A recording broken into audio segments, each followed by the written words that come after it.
नमस्कार साथियों, आज हम बात करने वाले हैं आंगनवाड़ी भर्ती में डॉक्यूमेंट वेरिफिकेशन, दस्तावेज सत्यापन के विषय में।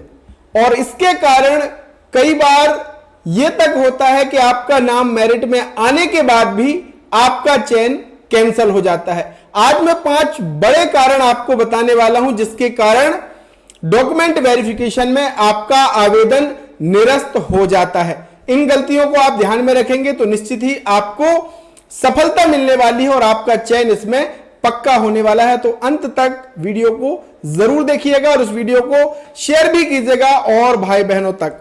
साथ ही स्वागत है बहुत बहुत एक बार फिर से आपके अपने YouTube चैनल ऑल योजना इन्फो में। मेरा नाम है अरुण लोधी और यहां पे हम बात करते हैं केंद्र सरकार, राज्य सरकार की हर एक सरकारी योजना के विषय में, ताकि हमारे ग्रामीण परिक्षेत्र के भाई बहनों को सरकार की प्रत्येक कल्याणकारी योजना की जानकारी हो सके और इसका फायदा उठा सके।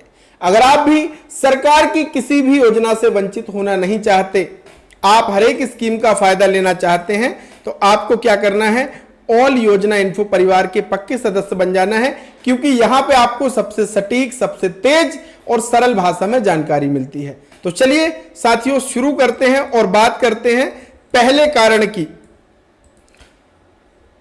डॉक्यूमेंट में गलत या अधूरा दस्तावेज।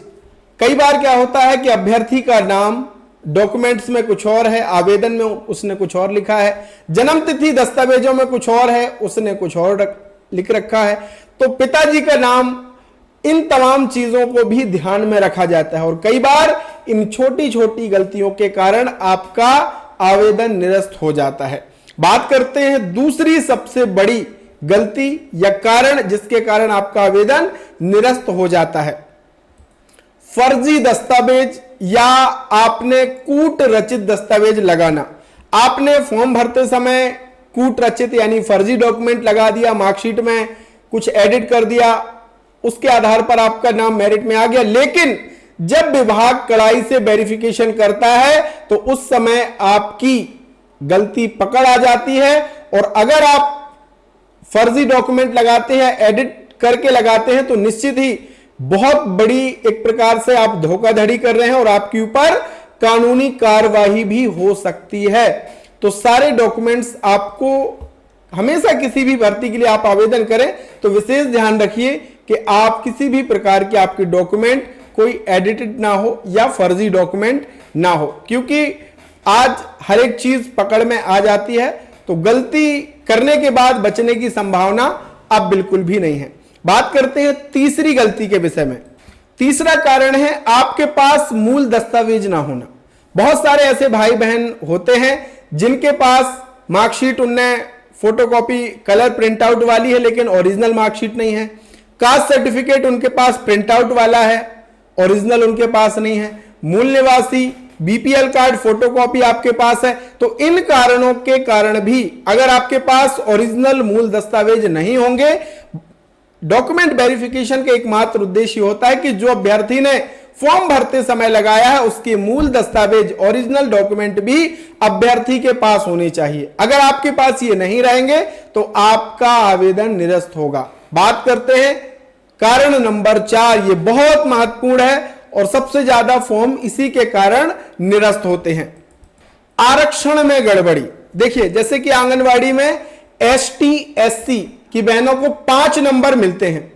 अगर आपने एसटी एससी चुना, आपने जाति प्रमाण पत्र प्रस्तुत नहीं किया, तो एक प्रकार से आपका आरक्षण वहां पे आपको प्राप्त नहीं होगा और आपने गलत डॉक्यूमेंट प्रस्तुत किए या आपने गलत जानकारी दी, इसके कारण आपका आवेदन निरस्त होता है। तो अगर आप आरक्षण प्राप्त कर रहे हैं, इसका फायदा ले रहे हैं, तो आपके पास उसका दस्तावेज होना चाहिए, यानी कास्ट सर्टिफिकेट होना बहुत जरूरी है। और अब ध्यान रखें, जो भी कास्ट सर्टिफिकेट होगा वो डिजिटल वाला ही मान्य होता है। मैनुअल बहुत जगह पे मान्य नहीं किया जाता है। मैनुअल को आप डिजिटल बनवा सकते हैं बहुत आसानी से। अगर इसके लिए कहेंगे तो मैं वीडियो भी लेकर के आ जाऊंगा कि पुराने जाति प्रमाण पत्र को डिजिटल कैसे बनवाएं। तो डिजिटल आपको करवाना बहुत जरूरी है। और बात कर लेते हैं अंतिम 5वां कारण जिसके कारण आपका आवेदन निरस्त हो सकता है।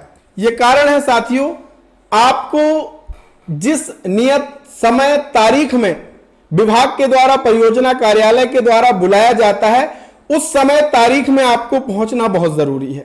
अगर आप उस नियत तारीख में समय में नहीं पहुंचते हैं तो यह एक बड़ा कारण हो जाता है कि आपका चयन कैंसिल हो सकता है।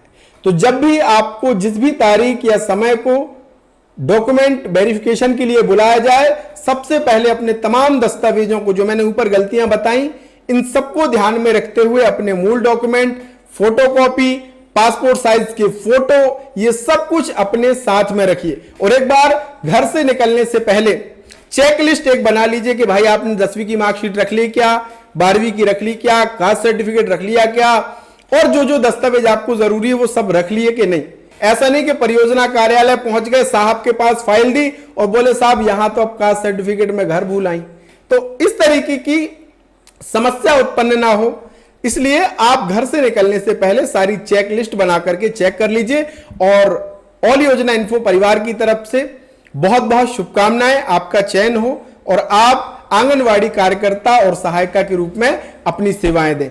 आज का ये वीडियो अच्छा लगा है तो आप लाइक कीजिएगा, चैनल को सब्सक्राइब कीजिएगा और इस वीडियो को शेयर भी कीजिएगा अपने और भाई बहनों तक। तो बहुत बहुत धन्यवाद। जय राम जी।